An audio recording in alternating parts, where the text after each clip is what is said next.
Un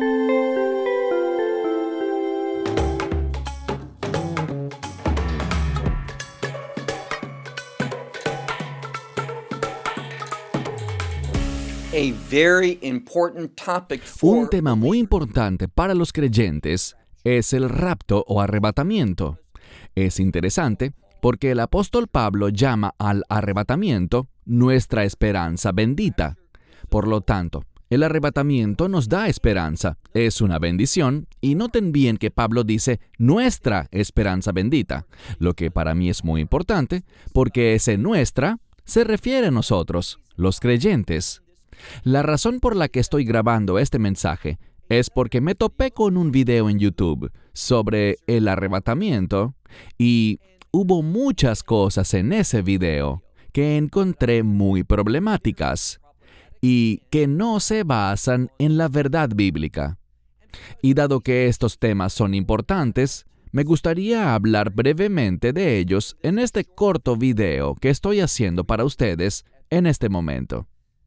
Bien, lo primero que se dijo en ese video tiene que ver con los últimos 7 años. Ellos presentaron como un hecho que todos esos 7 años corresponden al derramamiento de la ira de Dios. Debo ser muy claro con algo. Yo no conozco ningún versículo y agradecería si alguien me corrige en esto. No me molesta en lo absoluto si alguien me dice, Baruch, estás equivocado, y aquí están los versos de la Biblia que lo comprueban.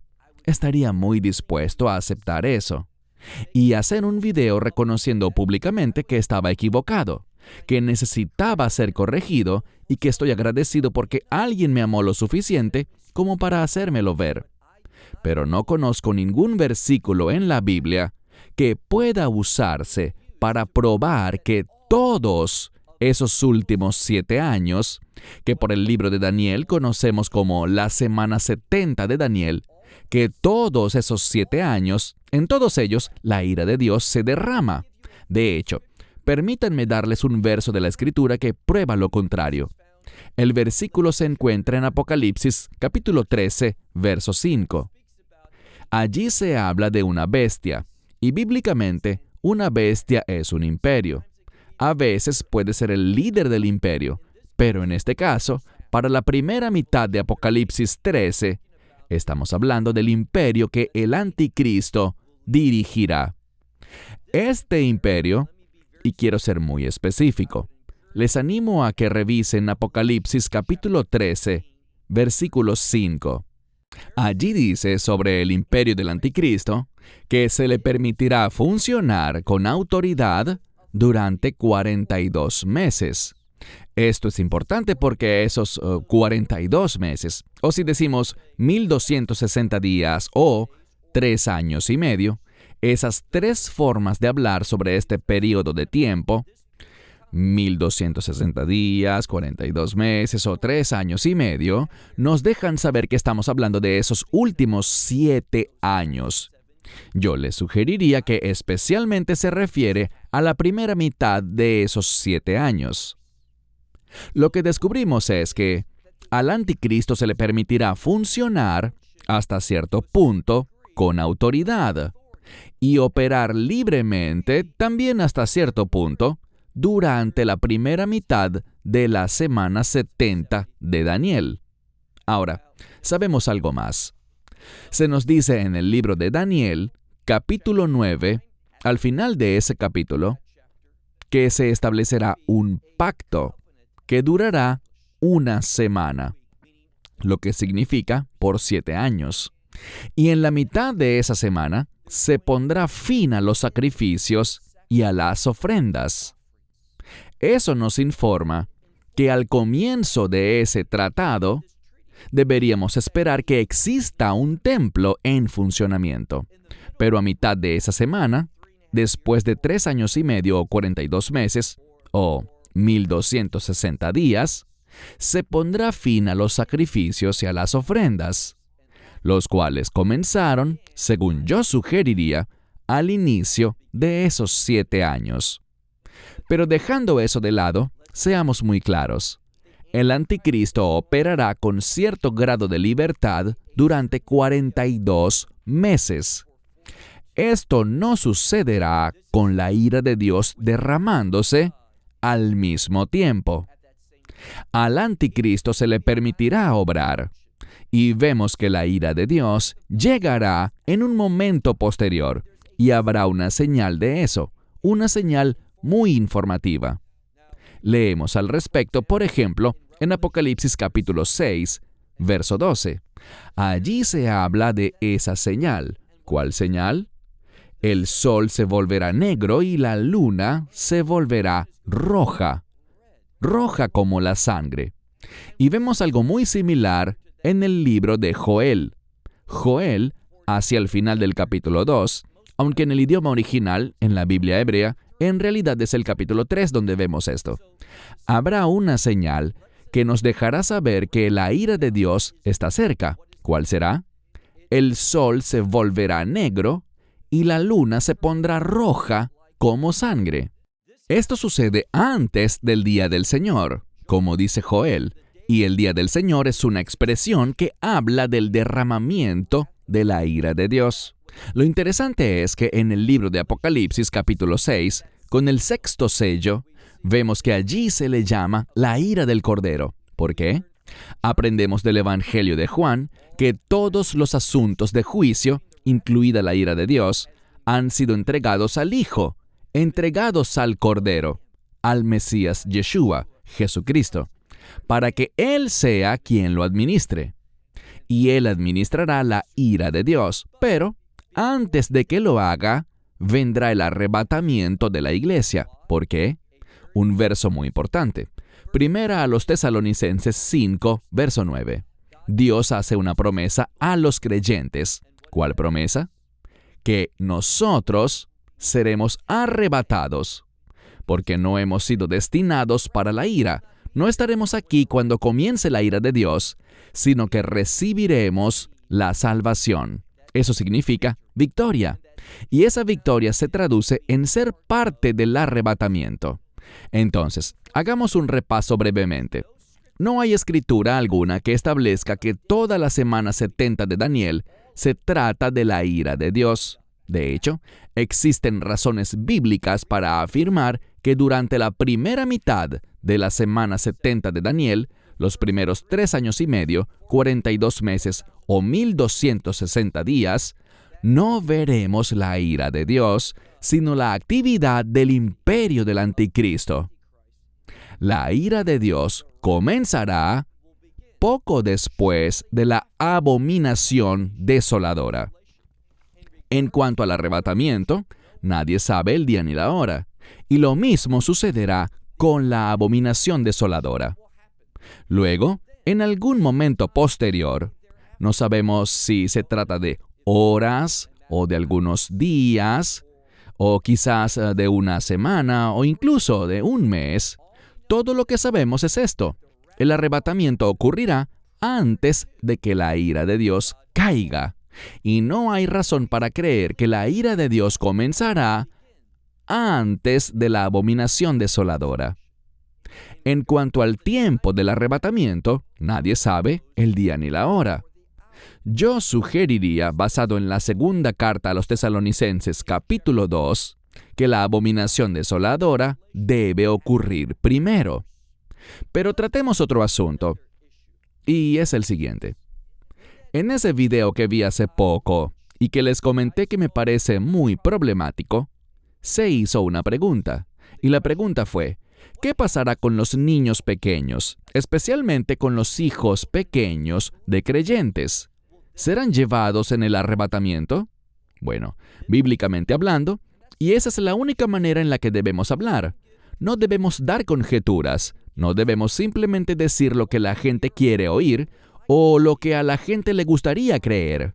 Necesitamos basar nuestra teología, nuestra doctrina, claramente en la Escritura. Y lo que puedo afirmar sin duda alguna es esto: para ser parte del arrebatamiento, tienes que haber aceptado el Evangelio.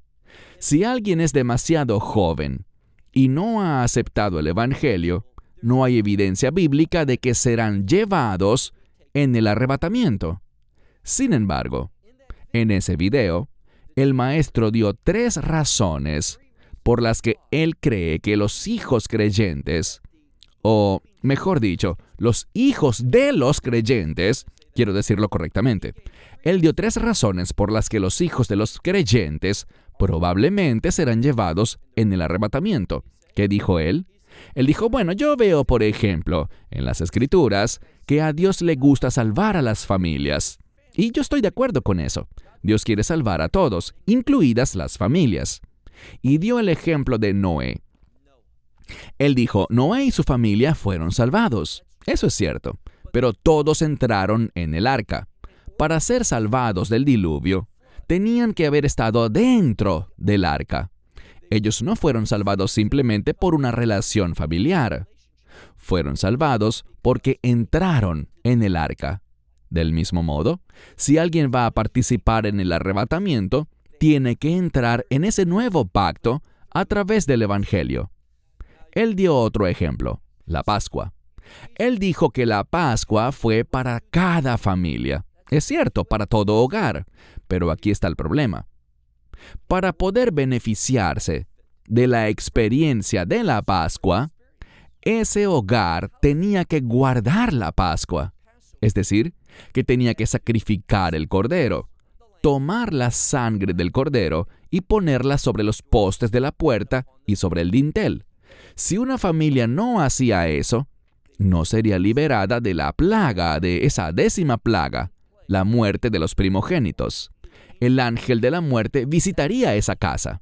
E insisto, la Escritura dice, lee Éxodo 12 con cuidado, que si alguien salía de la casa, no estaría protegido. Tenías que estar dentro de la casa en la que la sangre había sido dispuesta adecuadamente. Era algo condicional. Pero el mismo maestro compartió otro versículo para intentar justificarse, uno que se encuentra en Hechos capítulo 16, con el carcelero. Allí Pablo le dice, la promesa de salvación es para ti y para tu familia. Y es cierto, la misma promesa que se le ofreció al carcelero también estaba disponible para los miembros de su familia. Pero de nuevo, no era que si él lo aceptaba, eso tendría un efecto dominó en su familia. Ellos también tenían que aceptarlo para ser salvos. Así que, estos 3 ejemplos que él dio en su video no hablan realmente del tema. La salvación tiene que venir de una confesión. Tienes que confesar con tu boca y creer en tu corazón. Si alguien no hace eso de manera individual, no hay evidencia de que haya sido salvo, y no hay evidencia de que será llevado en el rapto. Así que lo primero que quiero señalar es que no hay manera de decir que en toda la semana 70 de Daniel, en todos esos últimos 7 años, será derramada la ira de Dios. La Escritura no respalda eso.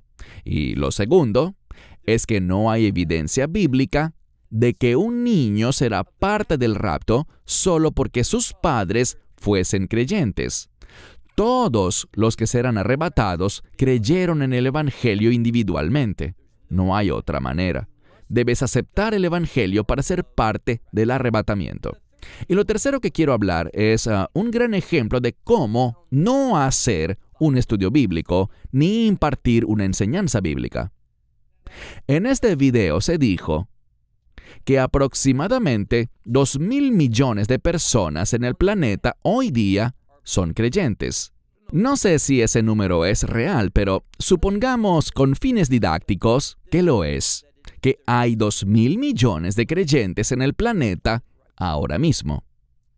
Y la suposición que se hizo, y es muy peligrosa, es que al momento del rapto, estos 2.000 millones de personas simplemente desaparecerán. Yo estoy de acuerdo con eso. Mas por esa razón, este maestro dijo que debido a eso habrá un gran caos en el mundo. Aquí está el problema. No conozco ningún versículo, y de nuevo te invito, ayúdame, corrígeme, envíame ese versículo, demuéstrame que estoy equivocado. Estaré muy agradecido contigo, quiero enseñar la verdad. Yo puedo cometer errores, por tanto, ayúdame si estoy equivocado.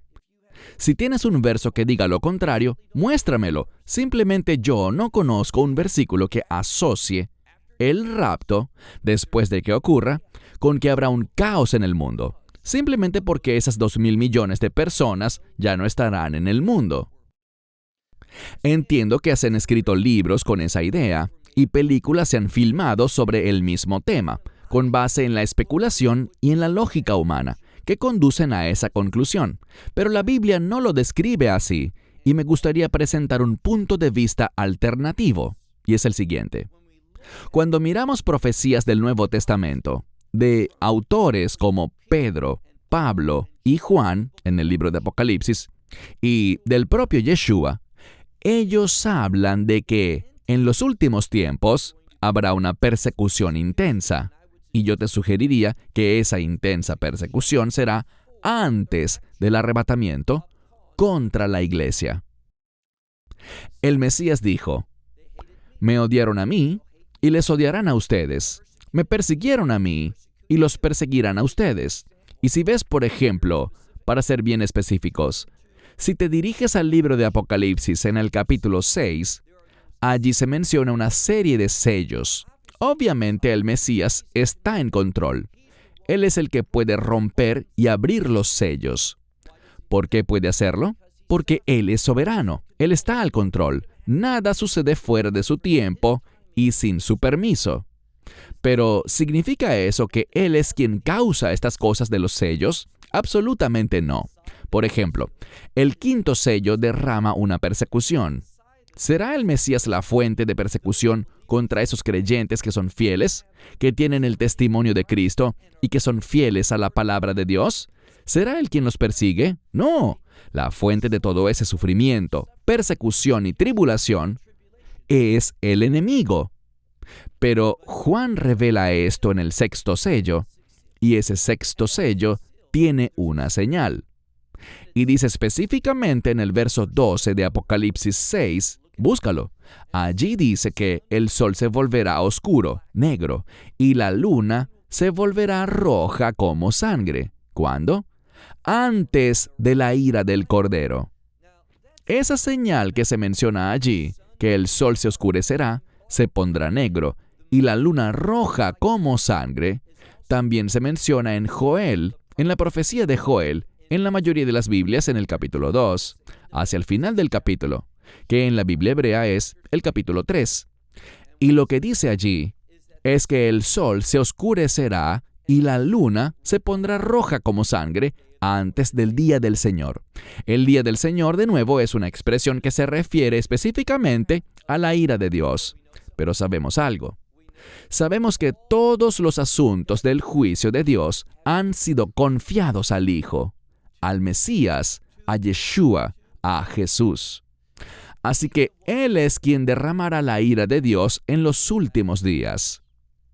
Y vemos aquí, en Apocalipsis capítulo 6, con ese sexto sello, que la ira del Cordero no comienza, sino hasta que llegamos al capítulo 7. Vemos el sellado de los 144,000 de las 12 tribus de Israel. Y te sugeriría fuertemente que, insisto, la ira de Dios no comienza sino hasta después del rapto. Allí hay personas de toda lengua, eso significa de todo origen cultural, de toda nación, de todo pueblo, de todo grupo étnico, que estarán delante, serán llevados ante el trono de Dios. Esta es una imagen del arrebatamiento. Sucederá antes de la ira de Dios. Muy importante que lo veamos. Pero de nuevo, no hay ninguna escritura que relacione un caos global con lo que sucederá después del rapto. E insisto, tengo un punto de vista muy diferente. Basado en lo que dice Pedro, en lo que dice Pablo y en lo que dice Juan y el propio Jesucristo, vamos a pasar por un tiempo de intensa persecución. Por lo tanto, muchos serán arrestados, muchos serán capturados y echados a prisión, y muchos perderán su vida. Yo no veo que el rapto suceda en un contexto en el que todo funciona normalmente. La vida transcurre como si nada, como siempre. Pero de pronto, inesperadamente, 2.000 millones de personas son arrebatadas y desaparecen. Yo no veo eso. Cuando analizo la verdad del Nuevo Testamento, observo que en los últimos días habrá una persecución contra los creyentes, echándolos a prisión y ejecutándolos. Lo que sucederá con el tiempo es que cada vez habrá menos creyentes en las calles de este mundo, que estarán viviendo así normalmente. Muchos serán asesinados, serán encarcelados, van a desaparecer lentamente porque están siendo capturados por este imperio maligno, que eventualmente gobernará el anticristo. Esta es la verdad bíblica. No hay razón, basados en la palabra, para decir que al ocurrir el rapto, el mundo entrará en un caos y todos quedarán desconcertados sobre qué pasó con estos 2.000 millones que desaparecieron. ¿Conoces un pasaje que hable sobre un caos después del rapto? Yo no.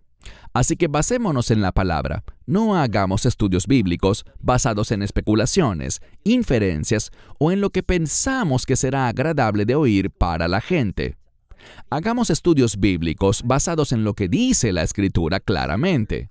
Pero sobre lo que la Escritura no dice, no especulemos. No dejemos que nuestra propia lógica o imaginación sea la fuente de nuestra teología, sino únicamente basémonos en lo que la Escritura revela claramente. Espero que esto haya sido útil. Gracias por escuchar y estaremos haciendo más de estos videos sobre los últimos días a medida que avanzamos y nos acercamos más y más a este tiempo de transición conocido como los últimos tiempos. Creo que hay indicadores proféticos de que nos estamos moviendo hacia ese tiempo. Estamos convergiendo hacia allá y lo estamos haciendo muy rápidamente. Gracias a todos. Hasta la próxima. Shalom. Shalom.